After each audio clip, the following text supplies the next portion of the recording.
Hello Year 4s, we're going to read chapter 10 of The Secret Seven today.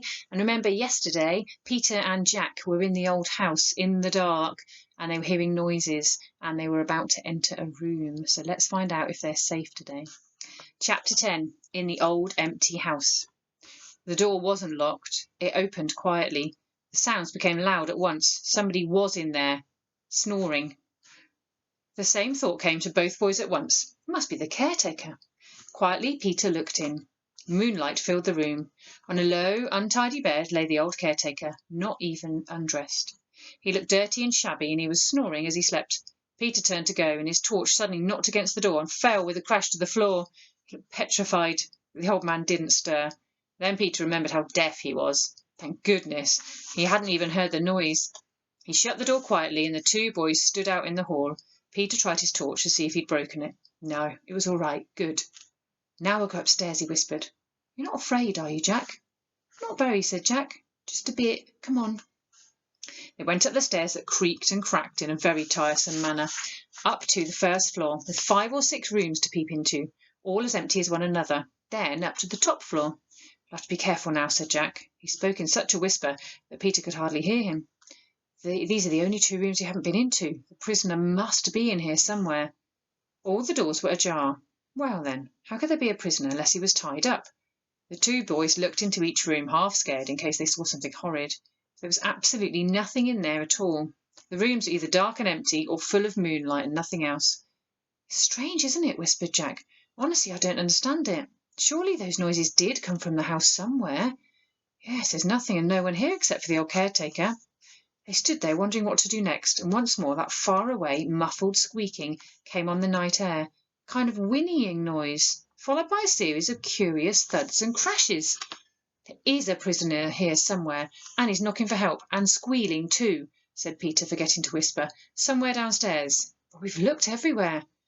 Jack was making for the stairs. Come on, we must have missed a cupboard or something, he called. Down they went, not caring now about the noise they made. They came to the kitchen. The noises had stopped again.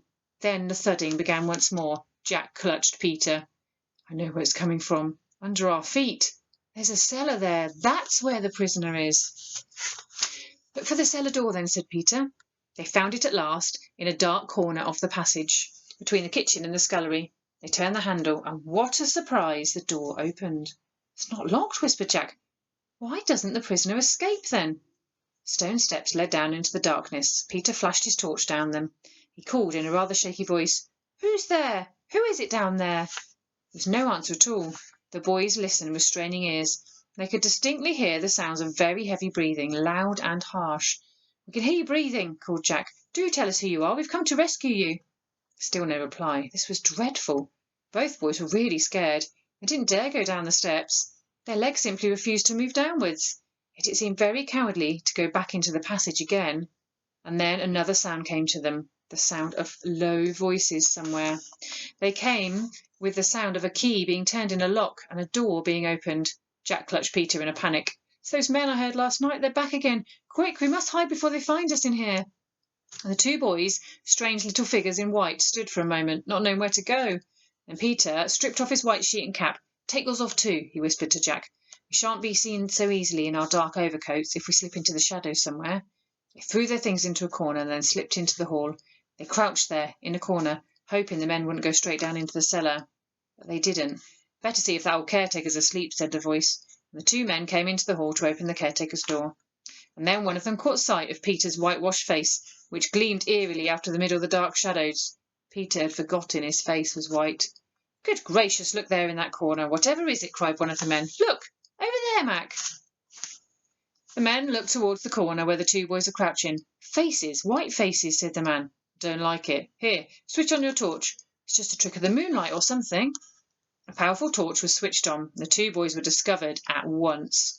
With a few strides, the man called Mac went over to them. He picked up both the boys at once, gave them a rough shake, and set them on their feet. Now then, what is the meaning of this? Hiding here with your faces all painted up like that. What are you doing? Let go of my arm, you're hurting, said Jack angrily. The thing is, what are you up to? The thudding noise began again, and the 2 boys looked at the men. That's what I mean, said Jack. Who's down there? Who are you keeping prisoner? Jack got a clout on the head that made him see stars, and him and Peter were dragged to a nearby cupboard and locked in. The men seemed furiously angry for some reason or other. Peter put his ear to the crack and tried to hear what they were saying. What are we going to do now? If those kids get anyone here, we're done. Right, keep the kids here too then. Put them down there with Kerry Blue. We'll fetch him tomorrow night and clear off, and nobody will know anything. The job will be done by then. What about the kids? We'll leave them locked up here and send a card to the old caretaker to tell them to look down in the cellar the day after tomorrow. He'll get a shock if he finds the kid prisoners there. Serve 'em right, little pests. Peter listened. Who was Kerry Blue? What a peculiar name! He trembled when he had heard the men coming to the door, but they didn't unlock it. One of them called through the crack, "You can stay here for a while. Teach you to come poking your noses into what's no business of yours." Then began various curious noises. Something seemed to be brought into the scullery. The boys heard the cracking of wood as if a fire was being lit. Then a nasty smell came drifting through the cracks of the door. "Ooh, they're boiling something. Whatever is it?" said Peter. "Horrible smell." They couldn't think what it was. They heard a lot of squealing again, and some snorting, and a thundering noise like muffled hoofs thudding on stone. It was all very, very extraordinary. The cupboard made to take a few coats was small and cold and airless. The two boys were very uncomfortable. They were glad when one of the men unlocked the door and told them to come out. "Now, you let us go," began Peter, and got a rough blow on his shoulder at once. "No cheek from you," said one of the men, and hustled the boys to the cellar door. He thrust both of them through it, and they half fell down the top steps. The door shut behind them. They could hear it being locked. Blow, bother, bother. Now they were prisoners too. A noise came from below them. Oh dear, was Kerry Blue down there, whoever he was? "Switch your torch on," whispered Jack. "For goodness sake, let's have a look at the prisoner and see what he's like." And that's where we're going to finish for today. Another cliffhanger. We'll have to wait till tomorrow to find out the next bit.